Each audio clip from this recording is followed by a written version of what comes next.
I do come up here with the same faithful message as everyone else. And it's the gospel of Jesus Christ, that he does do amazing things in people's lives, and he utilizes them. Spurgeon says, Whitfield and Edwards may be able to preach the gospel better than me, but they can't preach a better gospel. And so I come up here and I say the same thing.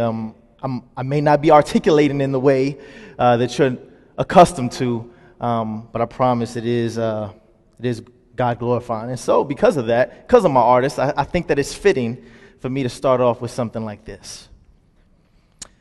Dear Lord, I feel you in my heart, just like a pacemaker. This the great Savior, exceeding every high thought to ever come to me. Lord, you're so amazing and surpassing an exaggeration that would try and illustrate or comprehend your sovereignty. See, you're my everything and no other can try to compete. Unique in every aspect, I'm an order know the Prince of Peace. Locally to globally, I'm hoping that you notice and see my eulogy is beautifully made to be vocally heard around the galaxy of what he's done on Calvary, so that you can focus, fight against principalities. Most importantly, have eternal security and fervently keep on running the race and just never stop. Psalm 73, we show that he is everything, and to the day he takes us to the sky like astronauts. But that's just some advice. If I was you, yes, I would take it. And since the day I've been saved, that's the best choice that I made. He's the greatest. Amen? All right, so I would call that a rap verse, or how you guys would probably understand it, is the devil's music. That's just what I was told growing up, and if you guys probably heard the same thing, as if Jesus has no bass in his iTunes or something. And that's where I want to start at. Man, we are great at talking about sanctification and salvation. I hope we're great at that. The church is great at doing that. However, though, it seems that we are clueless when it comes to ethics, when it comes to arts, when it comes to culture in general. Not just about it, but even how to engage it or impact it. And we got to understand that Christianity is the whole truth about everything. Not just about your salvation, but about all of life. It's how we deal with politics. It's how we deal with science. It's how we deal with TV, art. We can't leave people to their own devices, because if we have this mindset, if the church has this mindset, we tend to demonize everything and therefore impact nothing. Growing up for me, just as Kurt said, everything was this dualistic thing, good and evil. This is good. Come to VBS. Come over here.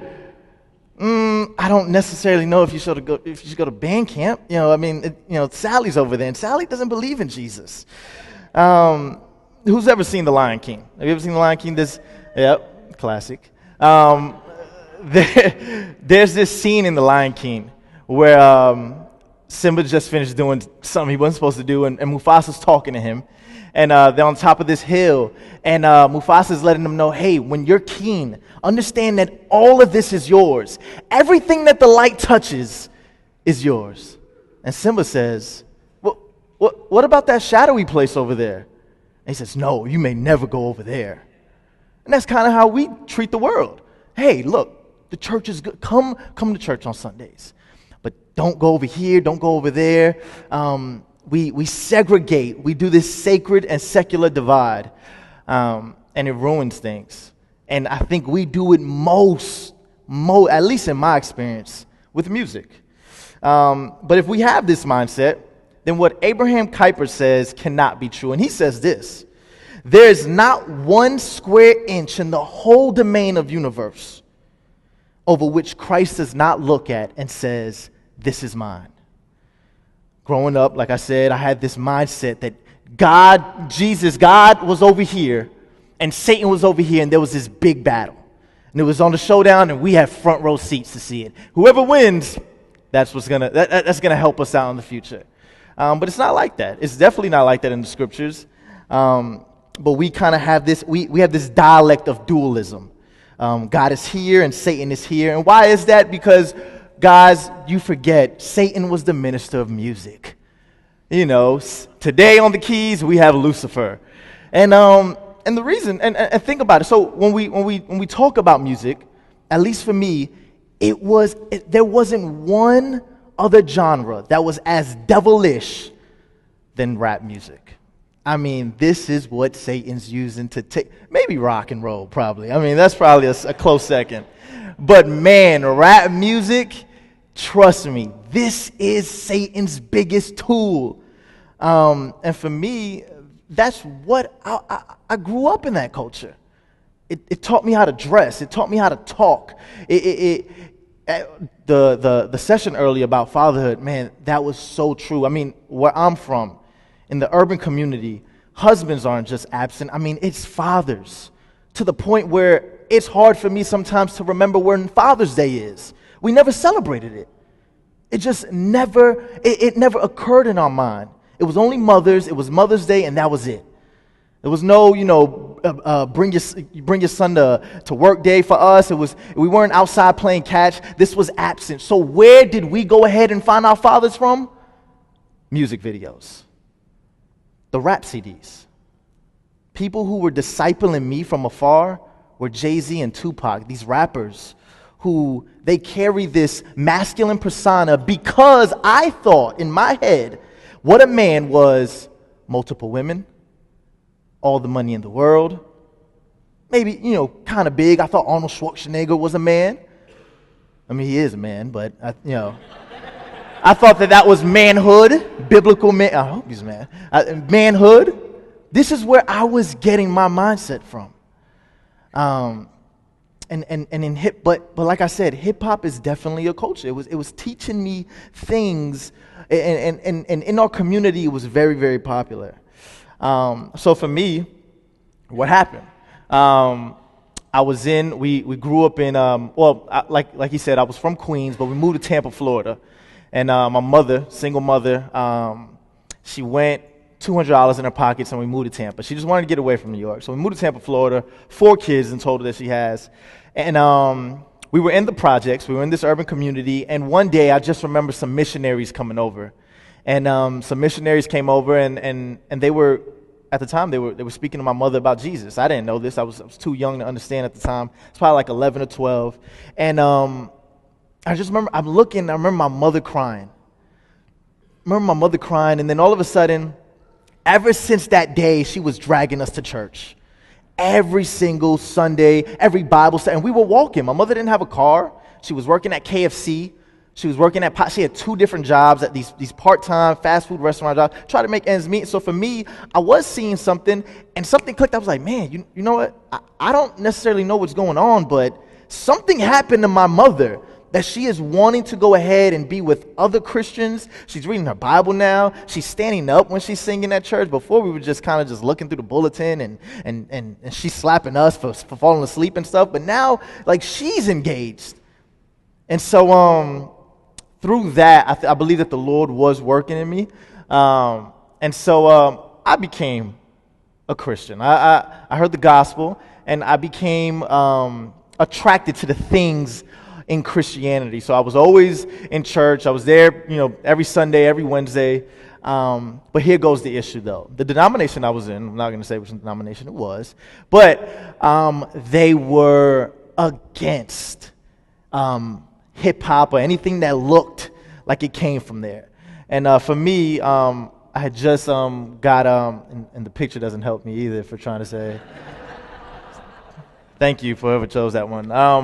But no, I love it. I love the picture. But for me though, this, I would come to church just with what I bought. I mean, I had jeans, I had Jordans. I mean, I just ended up getting my ears pierced not too long ago. I used to love to put these designs in my head. But they had installed in me that, hey, we can't, if you want to go ahead and be an usher here, you got to stop doing the designs in your head. It's causing a distraction. And we're not going to go ahead and use you if you got to take the earrings off, and which is cool. I mean, if I came in and they were like, hey, you got to just take the hat off. I mean, you're in the house of the Lord. I'm like, okay, whose house is it though? You know what I'm saying? Like, is it yours? Or I have no problem doing that, but at least just articulate to me, why am I being disobedient at this time? So I remember going to my house, And I just said, okay, cool. I'm not going to fight it. I mean, this is the church that I'm in. First step, I'm about to grab all my hip-hop CDs and throw it away. Boom, threw it all away. Right after that, went and purchased every DC Talk song I knew. Every Newsboy, yes, if you know DC Talk. That was the closest thing to hip-hop I could get at the time. I had to get a fix. So it was DC Talk or Newsboys, and so I started going to these Winter Jam concerts, like these things that were just that were okay by my church, because rap was not. Long story short, so I can get into what I want to tell you what I do, is that I met these guys. I said, man, you know what? I got to find some guys around my age who are around my neighborhood. And I actually met this gentleman, and his name was Joey Mendoza. And I don't know why I said his name like he's popular or anything, but he's just around the neighborhood. And what he was just interested in speaking to me about the Lord. He just wanted to disciple me to the point where he lived an hour away, but he was always in my neighborhood, ready to pick up me and other guys, take us to McDonald's, and just dialogue about the scriptures, just question certain things, challenge me on my mindset on the scriptures and stuff. And I never had heard certain things. And before he left, he said, "Hey, I got this CD for you." And he whipped out, and it was this Christian rap CD. And prior to this, I didn't know what do you mean Christian rap? I thought it was cheesy, I thought it was corny, which it was. But for me, though, I was just like, all right, cool, let me just go ahead and put this in. At the time, I was struggling to read my Bible. It just wasn't interesting. I was just like, man, why am I in Zephaniah, and how do I get out of it? I just don't know. And so I put the CD in, and it was a CD. It was a guy named The Ambassador, and he went by this title, The Ambassador for Christ, stuff like that, which was kind of cheesy. But he was a great rapper. The man could rap, and he was doing it in an excellent way in which I hadn't heard before. I mean, when Toby Mac was doing it, it just didn't sound like this. But this guy, he wasn't just doing it. He wasn't just rapping. But he was actually communicating things about God that not even my pastor was doing. I was learning theology now. I was learning the word sanctification was coming up in the CD. The word order saltuus was coming up, like the propitiation. I was like, wait, what?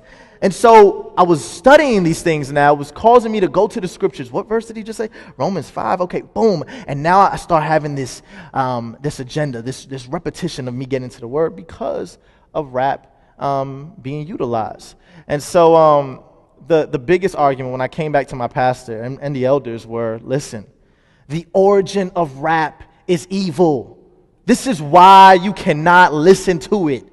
The origin is horrible. It is evil. It is dark. It is dirty. And I was like, man, that kind of sounds like our origin. You know what I'm saying? Like from the fall, it kind of sounds like us.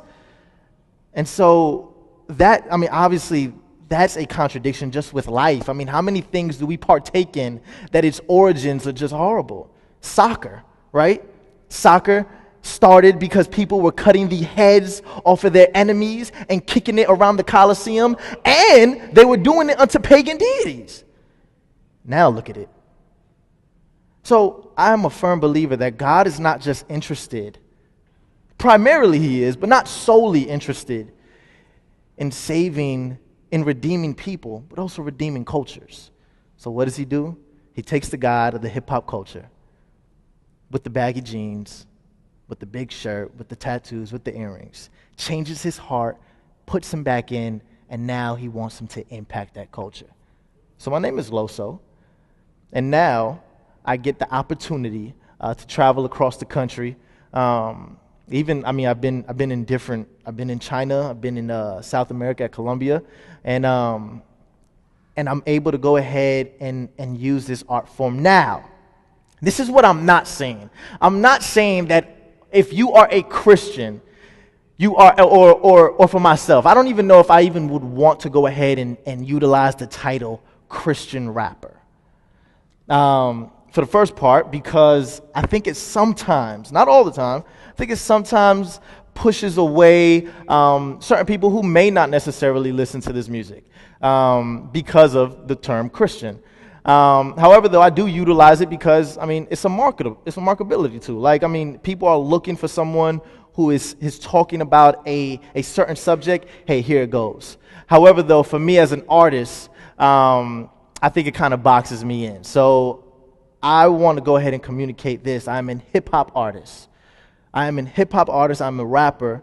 However, though, I am a Christian. My music didn't, get saved by Jesus Christ. It was I who were saved. And because of that, my worldview infiltrates my music. When you listen to it, it may not necessarily be communicating the death, burial, and resurrection. But if I'm going to talk about a song about a woman who's beautiful, I want to talk about how she is beautiful because of her character. I want to talk about how physicality is not the end of beauty. In fact, the scriptures talk about how it's fleeting. You know what I'm saying? Only true holiness remains. So I'm going to communicate that in a way, or talk about fatherlessness and from where I'm from. But this is only because of what has already impacted me inwardly. With that, I think that as I'm creating music, my first agenda, as everyone else has already been saying, I want to do what I do to the best of my ability and to glorify God. I don't just go to my pastor and say, hey, what do you think about this song? He has no clue at all. I'm from a PCA church. They have no clue what rap is. But I do want to go. I may go. Actually, all the people that I do work with, the engineers, the producers and stuff, they're actually unbelievers. They're unbelievers, and because in that field, they are excellent at it. And I want to learn from those people who are excellent. And it seems, though, only music, only an artist do we necessarily kind of put this blockade on, like, look, you can't work with them. But if I was working at UPS and my manager was an atheist, that's fine. You just can't do it, though, with music. And that's because we put this, this extra spirituality stigma on music, especially rap music. The struggle, the friction began when I started creating music, and I was like, hey, you know what? I don't want to be the rap version of Hillsong. I want to create music in a way that is God glorifying, and it stays consistent with everything that I believe. But I want to touch on subjects. What do you tell the person who is struggling with suicide? How can I go ahead and communicate a song? I mean, not all the time do they want to jump up and down and say, Jesus is alive. They're not there. That's not where they are. They need someone to say, man, I know you're drowning right now. Let me go ahead and tell you that I understand. And I want to create something sonically that they can feel that pain, feel that weight. Content-wise, that they could go ahead and not necessarily be the end-all. I want this to kind of almost be an arrow. I want it pointed somewhere different, pointed to something bigger. I want to be a light, and light never gets praised. You're not going to leave this conference and say, man, look at those lights. No, you're going to focus on what the lights are focusing on. And so I want to go ahead and do that for the Lord. But this didn't just stop with music for me. In the hip-hop culture, there's another subgenre that is very, very, very popular. And this is when you guys are probably going to have to do this to me as soon as I say it. But it's called battle rap. And battle rap is very, very, very popular in New York. I know you guys are probably, what is he talking about? We've never even seen that here. But definitely, there's this league in New York called the Ultimate Rap League. And they bring in like 2,000 people at events. And it's battle rap, two guys. They find out that they're going to battle each other. And it's just like boxing. You prepare. You get about a month or so to prepare. And as you prepare, you're doing your homework on them. You're writing metaphors. And you are going to go in there and tear that person down. And so I was attracted to this culture, to this battle rap culture. I was like, man, it's real creative how they're able to go ahead and use these metaphors or use certain words to just kind of fit and how they rhyme it and how they perform it. I was just attracted to it, to the point that I'm a spoken word artist. And as I was doing spoken word in certain areas, I was carrying these battle rap mannerisms. And people would just ask me, it's like, man, do you battle? And I was like, no, I just do spoken word. I don't even know if I would ever do that. And one day I was just like, you know what? I'm just going to go ahead and try it. Now, hip-hop automatically, especially for an artist, if you are in any culture, you're going to go ahead and want to stay true to his roots. But the thing about it, though, as a Christian, you have this friction. All right, I want to go ahead and impact this culture successfully. However, though, I still have these godly principles that I can't just overlook. Well, one, pride is huge in hip-hop. You cannot even rhyme without wanting to get prideful. I mean, you can't even live without wanting to be prideful. There was one time I was praying with some people, and as I was about to pray, I was like, man, you know what? I'm going to say this deep quote right in the midst of prayer. I'm thinking in my head, I'm going to say this deep quote, and everyone's going to think I'm real smart right before I do this prayer. And I said, no, I got to stop. That's pride. And so I stopped myself. But then I got prideful about figuring out that I was prideful. I was like, yeah, look at me, stopping pride.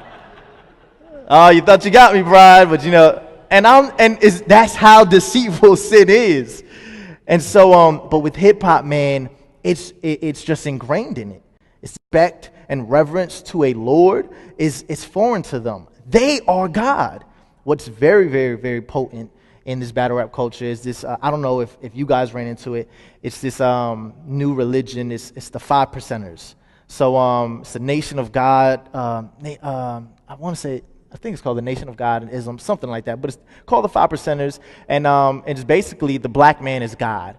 And so black men think that they are Allah, they call themselves that, and their mission is to go ahead and tell all black men that, and everyone else is not. You guys are just doomed, and so don't even worry about it. But it's very potent in the hip-hop culture, so I'm running into that all the time. In the battle rap, I said, okay, cool, I'm going to go ahead and impact this culture. What can I go ahead and do? I started to formulate my verses in such a way. I found out I was battling this guy named Problems. Exactly. I found out I was battling this guy named Problems first. It was last year at this time, actually June 6th.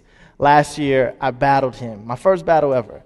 And now, by God's grace, I was able to formulate a fan base outside of battle rap. So they had never seen, they was like, man, who's this guy just able to come into here and just bring about 30, 40 people in? Who is this?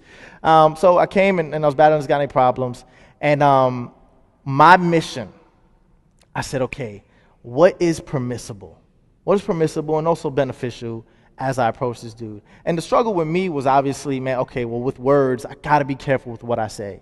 But I also wanted to remember that battle rap is much as a sport as anything else. I'm pretty sure if you knew a Christian boxer, you wouldn't tell him right before the fight, hey, man, glorify the Lord. Try not to knock him out, though. Just block the whole time.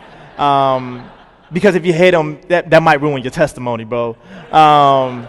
Or a Christian UFC fighter. You know what I'm saying? What are you going to tell him right before he gets into this cage? Hey, I know the other guy's trying to kind of like, I don't know, make you unconscious. But, don't make him tap out. I mean, if you're going to twist his ankle, do it in an angle that's still going to, just help him. You know what I'm saying? No. And with battle rap, though, or football, you know what I'm saying? I mean, tackling the person, basketball, are you really going to do a crossover? Are you going to humiliate them like that? No. But for some reason, with battle rap, the people around me, they were having that mindset. They were just like, all right, look, man, I just don't know if you can do this or if you can do that. And so what I said, you know what? I'm going to go in there. I'm going to go ahead and utilize the same tactics, whether it's metaphors, similes, whatever they're doing, rhyming skills. I'm going to go ahead and do that. I want to do it to the best of my ability. And as I'm battling this guy, I want to go ahead and challenge him. I want to challenge him about who he says he is. I want to challenge him about things that he cares. I'm going to have a common denominator. So the guy was battling problems. He would brag. I mean, like on his Facebook, I seen that he was just bragging about, man, I hope he's not watching this. But, no, I'm joking. We're actually good friends. I'll tell you about that. But he's actually bragging about, man, how much he loves his sons. He was a father of two. To the point, and he even named them after books of the Bible, Joel and Jeremiah. I remember he wrote that in his verse. And, so I wanted to go ahead and communicate to him, apologetically almost. Why is it that you're doing that? You know what I'm saying? And if that's the case, what are you really displaying to them when you're saying X, Y, and Z in your songs or doing this? And it's on YouTube. You go ahead and look it up. Loso verses. There's a couple battles that pop up. But explicit language, by the way, on the other part. But just so you may be aware. But man, it went better than what I thought. I'm 3 battles deep. I'm about to have another battle next weekend. I'll be in Atlanta battling a guy. And then actually a month later, it will be on pay-per-view, my next battle. And so I'm getting elevated. And this is actually just another opportunity for me to sort of grow my fan base, get revenue. And this is actually, it's almost as boxing. Your stock grows as you do. But here goes a praise report, man. So after I battle problems, and I win. I won that night unanimously. And so maybe about a month later, his brother passes away. And his brother dies, and it's this big wave in the little battle league that we were in. Everyone was shook. And so they did a next event. First time in battle rap history. Never has this ever happened. They called me up. They said, Loso, are you going to be at the event? I said, yeah, I'm going to stop by. Because I was already building relationships with people. Hey, I know you heard about my brother and stuff. I want you to come up and just pray for us. Can you open the battle event in a prayer? Now, this is not just form, but this is unheard of. We're going to start a battle rap event with prayer? And so I went up there. I said, man, of course, bro.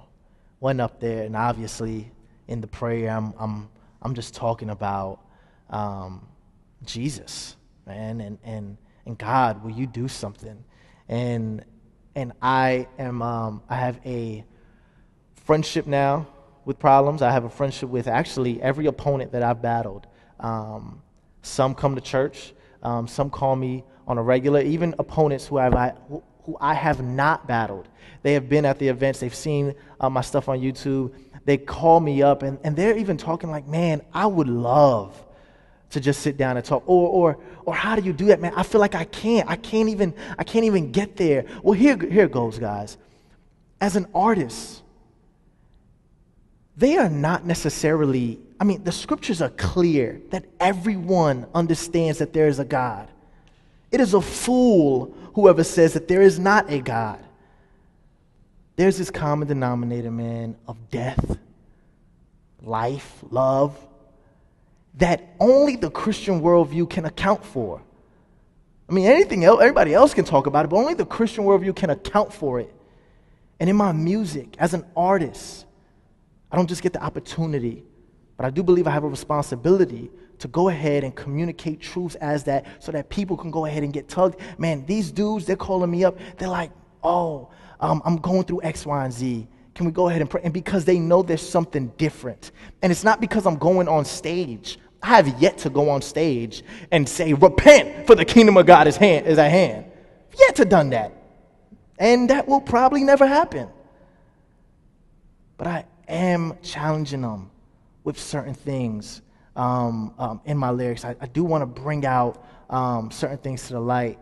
And as a rapper, as a hip-hop artist, and as a battle rapper now, I don't just feel alone, but now I have support. I have people around me that are encouraging me in more than ways. Not just financially, but praying for me, support, being there, and letting them know, hey, look, I'm not from here. I don't necessarily come to these events, but I applaud what you're doing. I see what you're doing, and I'm standing with you. I'm praying with you. If you guys remember these guys that I'm able to go ahead and and impact. And I don't, and like Daniel was saying, I'm not just in the Christian hip-hop scene. I am in the Christian hip-hop scene, but that's not primarily or solely where I want to be. I want to be places where people do not necessarily go. I want to talk to the people who are not being reached. Sad to say, it's difficult for me in my church, as much as I love my church and as much as they preach Jesus, there's this friction between bringing people that I normally see and hang out with on a daily basis to my church, because the culture is just so different. It's just uncomfortable for them. But that may be on me just putting too much trust in what I do and not enough trust in the Holy Spirit. Because hey, I mean, if it's happened to me, why not them? But I do ask, as you guys go on and after this conference is done, and if I do come up in your mind, please pray for me. I am in places where it is dark, and I don't necessarily get welcomed all the time. The stories that I'm giving you, there are many of them, but it's not all the time. And so I ask that you guys do pray. You guys do pray for all artists. And if you are an artist here, like everyone else was saying, you don't necessarily have to say Jesus, Jesus, Jesus in your songs. I'm applauding all those who do. I've done it in plenty of songs. You don't necessarily have to, but you glorify God by impacting the culture, understanding the culture that you are in. Because I think that's secondary for us. Like, we almost just feel like, no, let's just go across the street. Well, who's across the street? Is it single mothers? Do they need some groceries? Maybe we can probably start the conversation off. Hey, we're a church down the block. We bought some milk. We just want to know if you had some in here. Who are they? Are they Muslims? Let's go ahead and meet them. Let's understand who we're reaching. And with music, I think we kind of just put that to the side. And like I said, because we have this mindset, Satan was just the minister of music, and he grabbed all the genres but left the hymn book back. All right, you got rap and rock. We got Great Is Thy Faithfulness. And so we just have this mindset. No, God is sovereign and rules all. And he is looking down and he's pulling people out of these cultures, out of the music genre, out of the Christian hip-hop culture, out of the hip-hop culture, the hip-hop culture. And he's putting Christians in the midst of it to rap well, first and foremost, to make music great, and then also to impact a community, a group of people who may not necessarily listen to Jesus Paid It All at first. But hey, they may put in this Loso CD. They may put in this Lecrae CD, whatever it is. And that may be able to open up the doors for some communication now, some dialogue.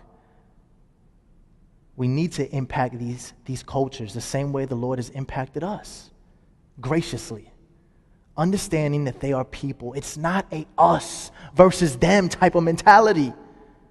It's not us versus the world.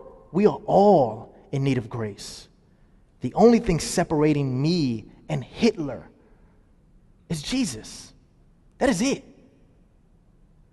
And if I understand it, if I take that, wherever I go, especially as an artist, I know the Lord will be glorified, and I know he will do what he wants.